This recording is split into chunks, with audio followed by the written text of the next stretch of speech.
Welcome to Ozarks Fox News at 9 on this Monday night. Thanks for joining us. I'm John Adams. And I'm Jennifer Abreu. We start off with your top headlines from around the country. These stories are real new now. President Trump is asking Congress to approve his 2020 budget. It has the government set to spend a record $4.7 trillion. The budget includes an increase in military spending, over $8 billion for a border wall, and sharp cuts to education and environmental protection. An investigation is underway after a second Boeing 737 MAX 8 aircraft crashes in just the last few months. The most recent crash took place in Ethiopia over the weekend and killed over 150 people, including 9 Americans. Multiple airlines have grounded the 737s indefinitely, but they are still in service here in the U.S. One of the women accused of killing the half-brother of North Korean leader Kim Jong-un is free today.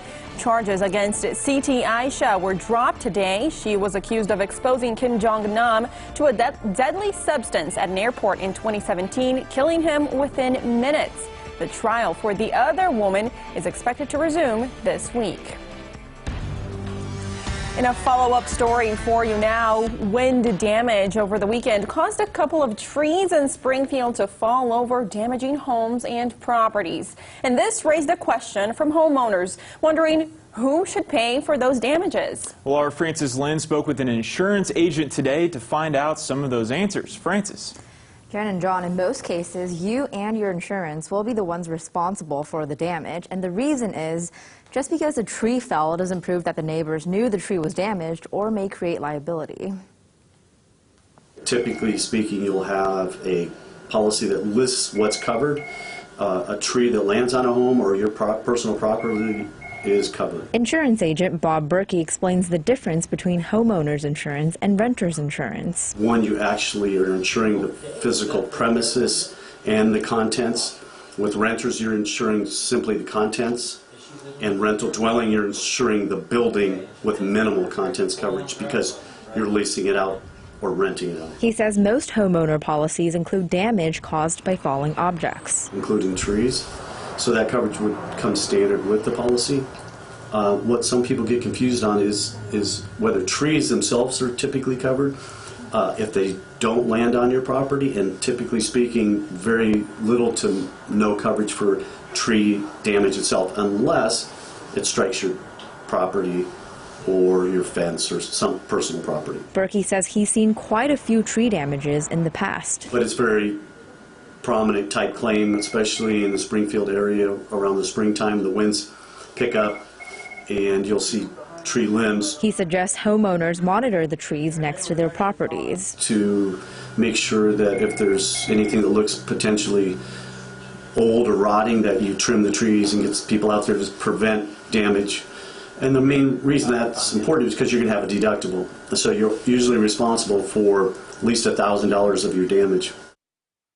If you want to avoid paying your $1,000 deductible in the future, there is a way you can do that by sending your neighbors a certified letter stating your concerns about their tree. And then if that tree damages your property, your neighbors will have to be the ones paying for it. Thank you, Francis. Well, new at 9 tonight, this man, Michael Dwayne Hancock, was sentenced to life in prison plus 31 years for robbery and firing a gun toward police. Hancock robbed a gas station and then got into a shootout with police back in 2017. He was shot by officers but survived. Hancock was convicted of robbery in the first degree, armed criminal action, unlawful possession of a firearm, and unlawful use of a weapon. 3 men have been charged in the death of Aaron Brantley, a Columbia man whose body was found near Brumley.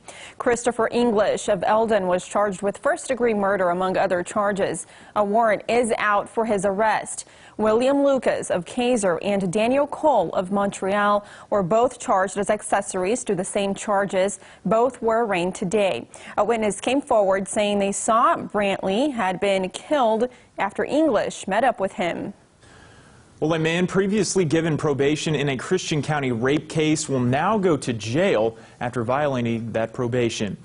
The news leader is reporting that 38-year-old Bo Gormley had been convicted in 2 rape cases, one in Christian County in 2015 and another in Greene County in 2016. Gormley was given probation in both of those cases, but his conviction in the Greene County case violates the probation sentence in the other case, So today, Gormley's probation in Christian County was revoked, and he will spend the next 7 years in prison. Making local news now. Terminal lives matter. Love thy neighbor, do unto others you'd have them do unto you. A cancer patient's Facebook Live video showing Bolivar police searching his hospital room for marijuana has been getting attention across the nation. Nolan Sousley was at Citizens Memorial Hospital in Bolivar. The officer said they were responding to an accusation Sousley was smoking marijuana in the room. No drugs were found. Police now say they're getting threats for doing their job. The hospital released a statement saying the use of marijuana was suspected by multiple hospital workers and that the hospital has a ban of all smoking or vaping on campus. People online say the issue has less to do with the pot and more to do with the patient's privacy. Don Brown, attorney for the city of Bolivar, says this was a lawful search. So whenever the police are called to a scene such as the CMH hospital, if they are in a position where they have reasonable suspicion to believe that the contraband or illegal substance would be on the premises, that would give them the right to conduct a reasonable search. And a security guard saying, hey, I'm pretty sure I smell weed in that room, that constitutes that probable cause? That certainly is the city's position at this point, yes. For more on this story and to read the full statement from the hospital, head to our website. That's ozarksfirst.com. Well, happening now, several items were approved or discussed at tonight's Springfield City Council meeting. Council members accepted plans for a nearly $250,000 traffic project at the intersection of Division and Grant. You can see it right there on the map. Plus, the city will purchase a piece of land near Roadside Park on West College Street to update the birthplace of Route 66 attractions.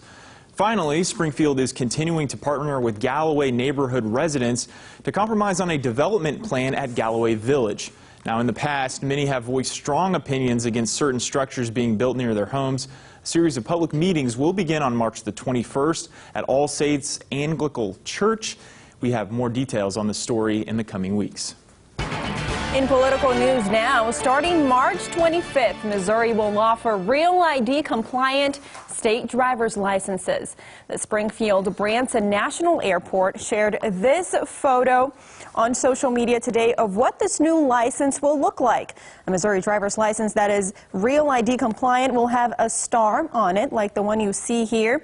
The IDs will be required to board domestic flights and access federal sites, including military bases and federal courthouses. The Department of Revenue is urging people to renew their licenses ahead of the deadline next year, and that is October 1st.